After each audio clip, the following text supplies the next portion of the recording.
Well, let's dive into the opponent this week. First and foremost, I was traveling on Saturday, didn't have a chance to watch any football, unfortunately. Did you guys get a chance at all to check out anybody Utep, North Texas, or? I watched the first half, and Brent Venables kind of echoed this in his coach's show last night. The final score of the loss to North Texas, it was 31-13. That's a little bit deceiving. UTEP has some really good players. They were able to, drive the ball quite a bit, but they really weren't able to finish a drive necessarily.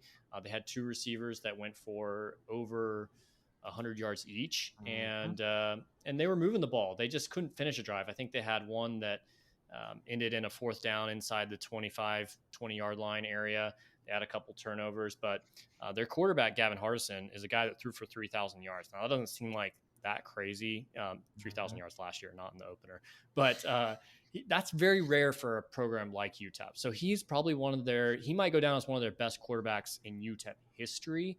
But he's certainly a guy that UTEP hasn't had. So when we think of UTEP as a program in 2017, yeah, that was a bad team that came in and opened the season in Norman.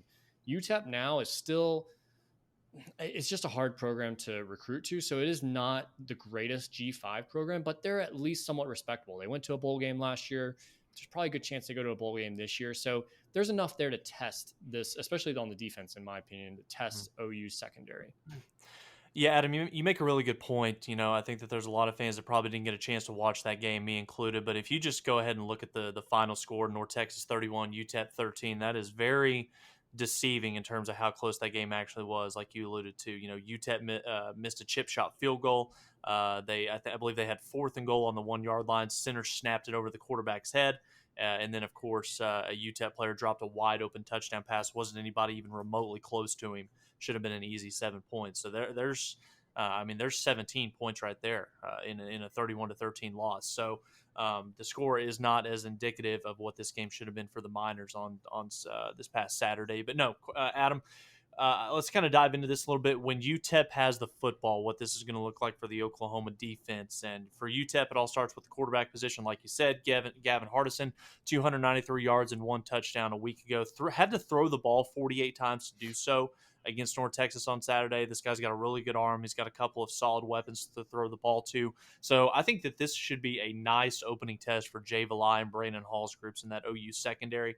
Their best player, guy jumps off on film. I don't care that he is at UTEP. He's a junior college guy, and that is a redshirt sophomore slot receiver, Tyron Smith, 5'7", 170 pounds speedster. They like to do a lot of things with him, both on the deep ball and getting him the ball in the backfield on the jet sweeps.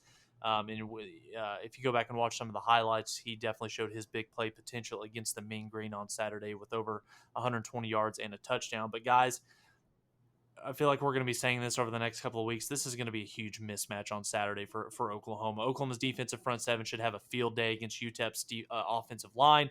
UTEP average, I think it was around 3.4, 3.5 yards a carry against North Texas and really struggled in pass protection. So if I'm Ethan Downs, Reggie Grimes, Marcus Stripling, I'm licking my chops after watching the UTEP film. Watching the UTEP tackles and the way that they played against North Texas over the weekend. Sooners are bigger, faster, stronger, more athletic at every single position on defense, and Brent Venables' defense should hold this group under 14 points. Yeah, guys, I'll be watching the turnover margin. If you're this much better than your opposing team, you should win the turnover battle, probably about 2-3 to 0. I expect Sooners to have 0 turnovers. Should be a clean game. But yeah, I would like to see the ball flip field a bit more than what we've seen in the past. I think that is one thing that seemed to get better under Alex Grinch the more that they were around.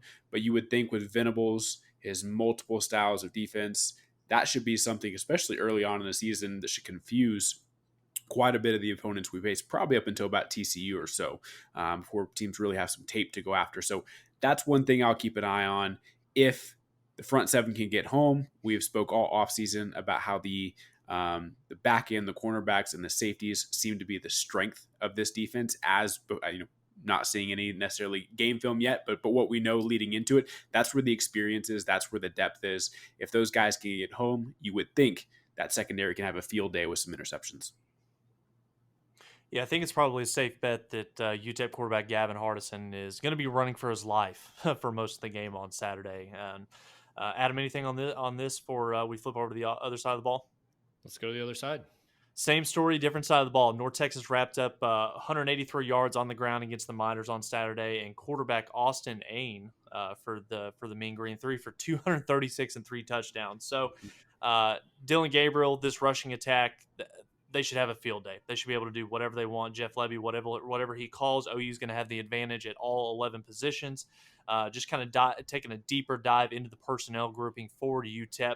Two best players, two guys that stood out on film for the Miners on Saturday. Two different levels of the defense. Starts with sophomore safety Kobe Hilton, had 9 tackles on the game against North Texas, and then go down into that linebacking core and senior linebacker Tyrese Knight, kind of their best overall player on defense. He had 11 total tackles, 2.5 which were behind the line of scrimmages. But Oklahoma's offensive line should be able to push around UTEP. No problem whatsoever. Their defensive line, the interior guys looking at their roster, come in around 285, 290 pounds. And then guys, the edge players on the defensive line for the Miners on Saturday, 248 and 250. So if you're Anton Harrison, Wanye Morris, I know those guys are going to be a little bit quicker than you. You should have your way with them on Saturday, both in run blocking and in pass protection. So especially with the tempo Jeff Lebby likes to play with, I expect Eric Ray and Marcus Major to have massive days for OU on Saturday, and they should be able to gash the Miners defense all day long in what should be a good starting performance for this OU rushing attack. Yeah, the line play is something I'll be watching closely. I just want to see, hey, how do they measure up compared to the things we've heard out of preseason camp? How well oiled of a machine is that offensive line at this point? I don't want to wait for OU Texas. That's been the benchmark a lot of years is, this line will just get it figured out by OU Texas. Yeah. I don't want that anymore. I want to be ready from day one because we can't afford to slip up before that game. But also another thing I'll be looking at is the tempo. We saw this team run pretty fast in spring practice. Or in the spring game. I'd like to see how fast are they running in game one and how organized do they look in that process. So I think that'll show how well they're grasping the Jeff Lebby offense, and especially Dylan Gabriel. We have really high expectations for him. How well is he running that machine? I think you're going to be able to go extremely fast at him because I think this offense is going to be very vanilla over the first couple of weeks against UTEP. Most likely. Yeah. So, but yeah, I think that the level of physicality on the line of scrimmage on both the offense and defensive side of the football, that's going to be one thing I'm watching. And then Corbin, throwing this over to you, because the talent level, the talent discrepancy is such a huge gap between these two football teams. Really, the only thing else I'm going to be looking for on the defensive side of the ball for OU is tackle, tackle, tackle. Are these guys in good possession to make plays? Are they gang tackling? Are they swarming to the football? And then also, how many times have we seen over the last 5-6 years, both with Alex Grinch and with Mike Stoops, assignments blown, coverages blown, guys running free downfield? Let's see if OU can get off to a good start on Saturday, being assignment sound, covering their guys, and making plays when the ball's in their area. Yeah, I'm going to echo what you guys mentioned on the offensive side of the ball. Run the damn ball. I mean, if UNT can rack up 163 yards on the ground against UTEP, you got to think OU needs to be looking at 250, 275. Let's keep Dylan upright, have him a clean jersey. Doesn't even need washed for next week. Let's just get in, get out, do our business. I will be very curious, though, because you're implementing a new system. I know that Dylan Gabriel is going to have time as much as he knows the system. It's still different than playing in a game, and it's been a hot minute since he's kind of played within this system. So what's the score where it's like, okay, time to pull the starters? Or do you try to maximize what you can as far as getting them in-game reps, knowing that in just a couple weeks here, the atmosphere in Lincoln, bigger, faster, stronger athletes. I know what they did in Dublin, but they did the same thing last year, losing to Illinois to start the season, and yet they came into Norman and probably should have won that game. So I'll be very curious to see over these next couple weeks if it is a blowout. How big of a blowout does it need to be to pull those ones, or will Jeff Lebby and co keep those guys in to get as many game reps as possible, knowing this is new to most of them?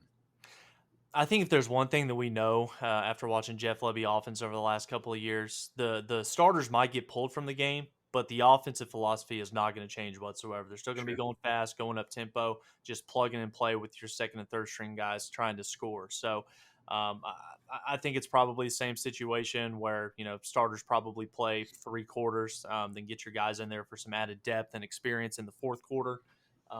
But yeah, keep everybody healthy, run the damn ball, get out of here with a win, keep everybody healthy, and let's move forward to Kent State. Is that, I know we kind of had this mentioned as the number one thing you guys are looking to see overall on Saturday? Is that kind of where you guys are going with those 2 points, or do you have something extra that you're wanting to add there? Run the ball, turnovers. There you go. I really just don't know what else you can do, just because, like I said, across the board, all 22 positions, OU can play their C game and still get out of here, no problem. So just being assignment sound, technique wise, fundamentally sound, and, no boneheaded plays. Don't give up a long touchdown. Don't have a busting coverage. So just play good Oklahoma football and, take it to them on the line of scrimmage. So that's kind of along the lines of the number one thing I want to see. And so this is for my Arrested Development fans out there. If you've seen that particular show, Tobias Funke once said, there's a new daddy in town, a disciplined daddy. And that disciplined daddy is Brent Venables. I know. Did we just come up with a good t-shirt idea? That's all I'm saying. We may have. It's trademarked by Arrested Development, probably. So if you don't get that reference, it will make no sense to you. But that is one thing that Brent has preached, is that we will play with discipline. We'll play with uncommon effort. It's the details, the fundamentals. And so I want to see those. What do those details look like on Saturday? Can we avoid penalties? Can we avoid busts in coverage? Can we see guys flowing to the ball and gang tackles happening? Can we see the second string come in and execute, in the third and fourth quarters, maybe preserve a shutout or preserve, 20 points from going on the board, whatever it might be that we saw those teams in years past, even against teams like Tulane, for example, in last year's opener, just hang around and make things nervous. I want to see the door just slammed shut on Utep. And a lot of that is in the details and in the discipline of this team. Adam, I think you make a really good point. I think if there's one thing that Oklahoma has failed to do, which obviously there's a lot of things Oklahoma's failed to do over the last couple of years, when you look at the Alabamas, the Georgias, the Ohio States, whenever there's a Mercer or a Coastal Carolina or Texas School for the Deaf, anytime that there's a lower tier program on the schedule for those blue blood programs, Bama, Georgia, Ohio State, do what you're supposed to do. Don't play down to their level like we saw against Tulane and so many times in the past. Go out there, do your job, kick the shit out of them, get up by 50, and then let's go home. Don't turn the football over. Don't give this team a chance to hang around, because that's when it can kind of come back and bite you. And Oklahoma should take care of business, no problem, on Saturday.